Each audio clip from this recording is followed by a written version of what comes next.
de vez em quando, todo mundo atrasa, né? Eu já atrasei, você já atrasou, todo mundo eventualmente vai atrasar na vida. Já atrasei e vou atrasar algumas vezes, acontece. Mas para essas pessoas que atrasam sempre, você já tem compromisso, já sabe da hora, já sabe que horas que chega. Eu não entendo realmente por que a pessoa Já existem atrasa várias tantas razões. vezes. Eu vou Então, trazer as principais para traz você. as causas, assim. Tem um livro de uma escritora especializada em produtividade britânica chamada Grace Pacey. Ela traz uma teoria, ela traz até um nome chamado Time Benders. Ela diz que existe hoje uma geração, especialmente os millennials, que são time benders. Time benders, se eu fosse traduzir ao pé da letra, são os dobradores do tempo. Uhum. Então, o que acontece com eles, segundo ela? E eu vou discordar, eu trouxe ela só porque é um nome relevante, foi matéria na BBC, então eu trouxe como relevância para discordar dela. E aí lembra de uma coisa, tá, Five? Eu queria fazer um parênteses aqui para você ouvir. A gente pode discordar de ideias. Tem pessoas incríveis que têm ideias bosta. Eu tenho amigos meus que são incríveis com ideias bosta, né? Então, por exemplo, a Grace Pacey, eu discordo da ideia dela, mesmo que ela seja uma pessoa incrível. Mas eu trouxe, porque é a matéria da BBC, eu tive que trazer. Então, ela fala sobre time benders. O que é o time benders? Time benders é o dobrador de tempo. Então, ela diz que pessoas... Dobrador de virar o dobro ou de... sei lá... Os dois, né? No sentido de da dobra do tempo e que eles são pessoas... Eu vou explicar, vai fazer sentido. São pessoas que têm características, são muito dispersos, criativos. Normalmente, as mesas deles são muito bagunçadas, né? E são desorganizados. Tem muita atração pelas coisas novas, né? Perfil também conhecido no famoso coaching como comunicador. Né? Um perfil comunicador e eles são time benders. Ela deu um nome para ela e ela diz que ela é uma time benders, né? Então se associa muito a pessoas com TDAH, né? Pessoas que têm essas características, elas tendem a se atrasar. Então eu vou discordar veementemente de duas coisas dela. Que, aliás, eu estou discordando dela e discordando de um monte de outras pessoas que pensam parecidos com isso. Eu acho que a gente tem que tomar dois cuidados hoje no mundo, sabe, Paty? Primeiro cuidado é o cuidado com a condenação do diagnóstico. Profissionais de saúde, eles têm que ter um cuidado muito grande ao diagnosticar alguém. E tem muitos profissionais de saúde incríveis, a grande maioria, diria eu. Mas tem alguns que não têm o mesmo cuidado que a grande maioria. E condena as pessoas com seus diagnósticos. Então, quando você diagnostica alguém, você está quase que dando uma sentença para aquela pessoa, dependendo da forma como for dada. Então, a gente tem que tomar muito cuidado com diagnósticos, né? Então, você pega um rótulo, eu sou um time bender, então eu posso me atrasar. Então, o diagnóstico, para muitas pessoas, é uma condenação. Cuidado com a condenação do diagnóstico. E a segunda coisa... Eu acho que cuidado ao dar e, principalmente, cuidado com ouvir. Que é o segundo ponto que eu vou te falar agora. Porque, às vezes, o médico tem que dizer claramente uma coisa que você tem, por exemplo. Mas você pode ouvir aquilo não em negação, mas entendendo que aquilo não é uma sentença, muitas vezes, né? A gente tem, né, nossa aluna, que é aluna duas vezes, foi minha aluna e hoje é sua mentorada, né? Então, ela chegou uma vez, ela estava num treinamento meu, ela chegou para tirar uma foto comigo no final de uma palestra minha, né? E ela chegou de cadeira de roda, mal falava baixinha. Desculpa, não consigo falar alto, não posso ficar de pé. Eu tenho câncer estágio 4. Câncer estágio 4 e o câncer atingiu minha corda vocal e várias partes do meu corpo que eu não consigo nem ficar de pé. E eu abaixei, bati uma foto com ela e ela olhou para mim e falou assim: na próxima vez que a gente se encontrar, eu vou estar de pé e vou te dar um abraço. E vou dançar com você. E eu olhei para ela e falei assim: então, se falou, faça. Porque meus alunos, é assim que eu treino eles, da comunidade no comando. Se falou, faça. Né? Então, eu falei: então, se falou, faça. Ela já estava indo embora, eu falei: Poli. Ela olhou para mim e falei: se falou, faça. Né? Tava ela e o Marcelo, o marido dela. E aí, dentro dessa situação, ela foi embora, né? A vida seguiu. Então, e aí passaram 6 meses, a gente contratou uma empresa para ver a água da nossa casa. Porque aqui na Flórida a gente descobriu que é uma das 2 piores águas dos Estados Unidos, logo do mundo. É horrorosa, tem mais de 80, 90 itens nela, é horroroso. E eu estava tendo muita dor de estômago aqui na Flórida, desde que eu cheguei aqui eu não sabia a razão, né? Me sentia muito mal. Né? Não tenho prova que é da água, mas coincidentemente a minha dor de estômago veio aqui nos Estados Unidos e foi embora quando eu resolvi a água. Né? E a gente convidou uma empresa para fazer uma análise da nossa água aqui em casa. Né? E aí bate na porta, é um casal, o casal tá lá em pé na porta: oi, tudo bem? Como vai? Tudo bem? Opa, tudo bem? Vieram fazer análise? Viemos e tal. Você não tá reconhecendo a gente não, né?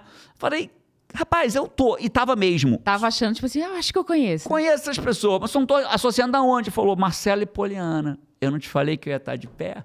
Olha. A Poliana estava de pé na nossa porta. Foi emocionante. Né? Então a Poliana, ela saiu de uma cadeira de roda sem mal falar para trabalhar em pé na nossa casa. O que aconteceu com a Poliana? Ela recusou o diagnóstico, mas não recusou o tratamento. Entende, Fábio? São duas coisas diferentes. Recusa o diagnóstico, mas não o tratamento. A primeira médica disse para ela, você tem 3 anos e meio de vida. Eu não estou dizendo que a médica errou, tá? A médica olhou a doutrina, né? Talvez a médica pegou lá a fotografia do momento, a indicação do momento. Isso aqui, segundo a literatura, te dá 3 anos e meio de vida. Ela recusou o diagnóstico. Ela recusou o diagnóstico, mas não recusou o tratamento. Achou uma outra médica que falou assim, cara, o que a literatura diz é isso, mas eu tenho um monte de caso que descumpriu a literatura. Falou, você é um desses. A primeira médica falou, volta para o Brasil e vai morrer perto da tua família. Nossa.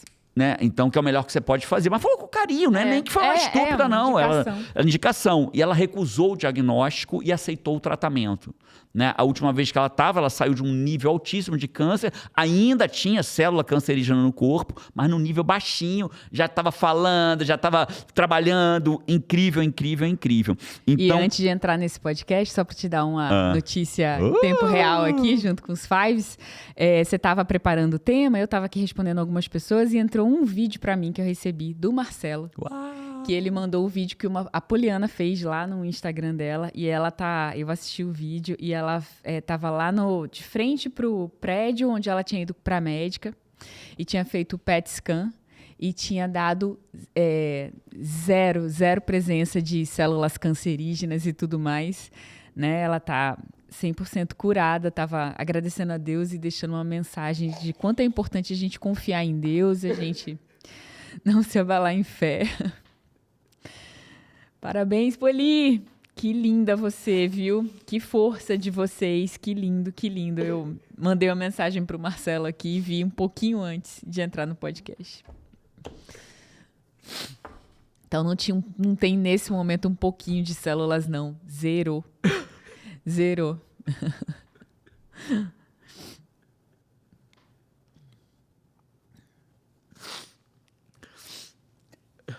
Segura coração, segura coração. Vamos em frente. Emoção no podcast sobre o atraso. Poli, eu amo a vida de vocês. Five, se vocês soubessem quanto eu amo a vida de vocês, se vocês pudessem ver os meus bastidores. Se você soubesse, tá escrito no meu braço que soldado do Criador, Five. O que eu mais peço a Deus é que Ele me guie para que eu possa ser um instrumento para você, Five. Às vezes é difícil pra cacete. Às vezes eu quero te ajudar mais do que eu consigo, sabe, Five? Às vezes eu quero saber como que eu ajudo você, como que eu posso ser melhor, como que eu posso ser um instrumento de Deus na tua vida. Às vezes eu sei, às vezes eu não sei. Que massa que no caso da Poli eu consegui ser. Poli, Deus te abençoe, que você honre a sua vida e honre o presente que você recebeu do Criador das nossas almas, tá bom? Então, Paty...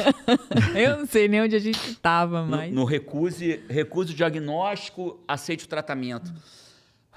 Time Benders. Eu tenho muito medo do diagnóstico, a condenação do diagnóstico. Você é um profissional de saúde, tome cuidado para não condenar as pessoas com diagnósticos precipitados.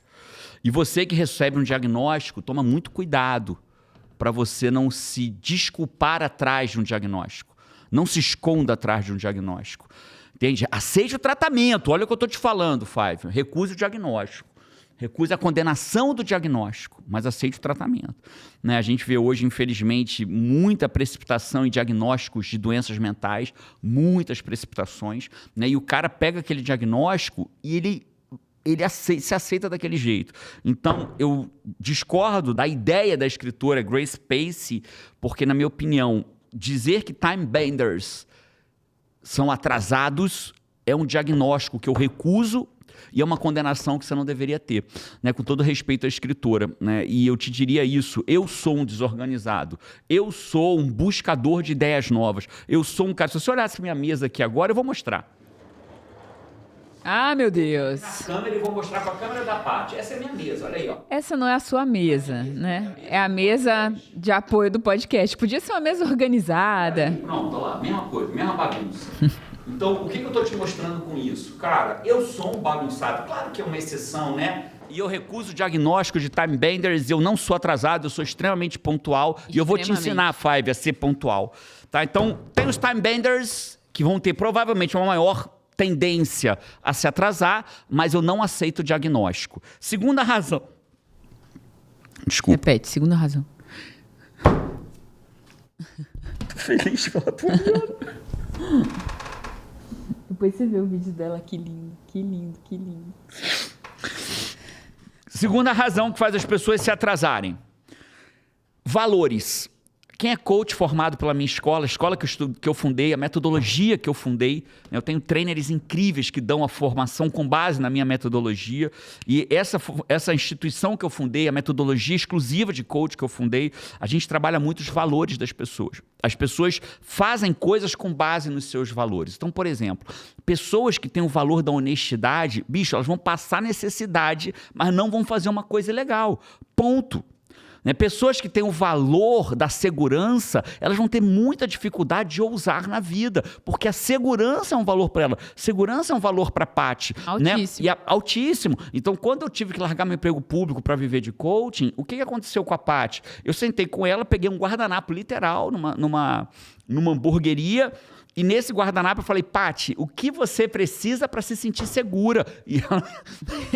a lista foi grande, Five. E ela me deu a lista dela. Eu falei, beleza, é isso que você precisa? Agora eu vou lá conseguir para você. E algumas pessoas têm um valor muito alto da liberdade. E essas pessoas que têm o valor da liberdade, elas se confundem sobre o que é liberdade, às vezes, e entendem que chegar na hora é perder a sua liberdade. Então, muitas pessoas se atrasam regularmente porque cumprir um horário é perder a liberdade. Quando, na verdade, a gente fala sobre a solução depois, agora não é hora da solução, mas pessoas com valor da liberdade muito alto, pessoas que têm um otimismo muito alto. Também faz né? Não, vai dar. E ela se atrasa. Então, a gente tem várias pessoas próximas da gente que são atrasados contumazes, né? Atrasados... Atrasados o quê? Baixou o advogado aqui, o Jerônimo, doutor Jerônimo, né? Que era como eu era, né? Eu fui doutor Jerônimo por 20 anos da minha vida, né? Então, contumazes, né? São... Five, explica pra Paty aqui nos comentários o que é ser contumaz. Então, resumindo... Atrasados com tomates, ok. Atrasados regulares, atrasados convictos, né? A gente tem amigos que são assim. E muitos deles têm o valor da liberdade, o otimismo exagerado. Então, pessoas com valores assim... Faz muito sentido. Tem uma tendência. Quem é que dificilmente vai se atrasar? A pessoa que tem o valor do respeito alto. Não é que meus amigos não me respeitam. Eu, às vezes, me sinto desrespeitado. Por quê? Pessoas que têm o valor do respeito alto chegam na hora. Porque sabem que as outras pessoas podem se sentir desrespeitadas. Né? Mas o caso da pessoa que não chega na hora não é que ela não tem o respeito, mas a liberdade é maior que o respeito. Porque valor, Five, tem ordem hierárquica. Entendeu? Eu tenho o valor do respeito muito alto, sabe? Eu tenho o valor do respeito muito alto, da contribuição muito alta, né? Então, por exemplo, se eu tô brigando com a Paty, a gente tá numa briga, né? Tipo assim, a Paty me deu uns 4 socos na cara. Joguei areia no olho. Né? Tipo, e aí a briga tá ali, comendo solta. E de repente eu percebo que a Paty ficou mal.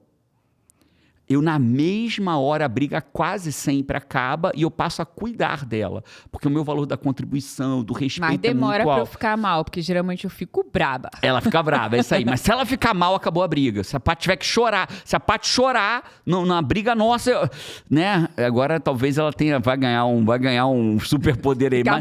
Mas é que o valor da arenga da Paty é mais alto do que qualquer outro, né? Então até ela chorar, ela já arengou pra cacete, né? Então, mas quando ela chora, acabou a briga pra mim. Eu não consigo mais querer ter razão, não consigo mais nada. Acabou, eu vou cuidar dela e assim a coisa funciona.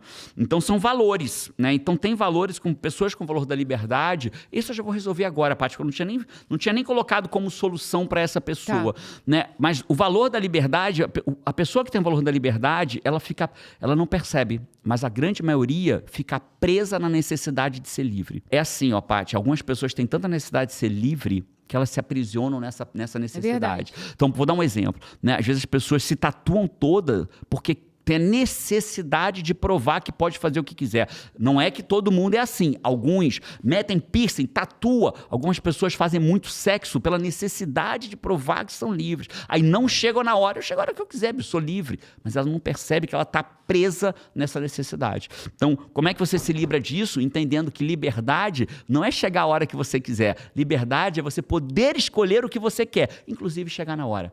Olha que incrível. O próximo nível da liberdade, você fala assim, eu sou tão livre que eu escolho chegar na hora. Eu sou livre mesmo, Eu sou tão... Isso é livre mesmo, conceito. né? Eu sou tão livre que eu escolho chegar na hora. Isso é liberdade. Disciplina é liberdade, né?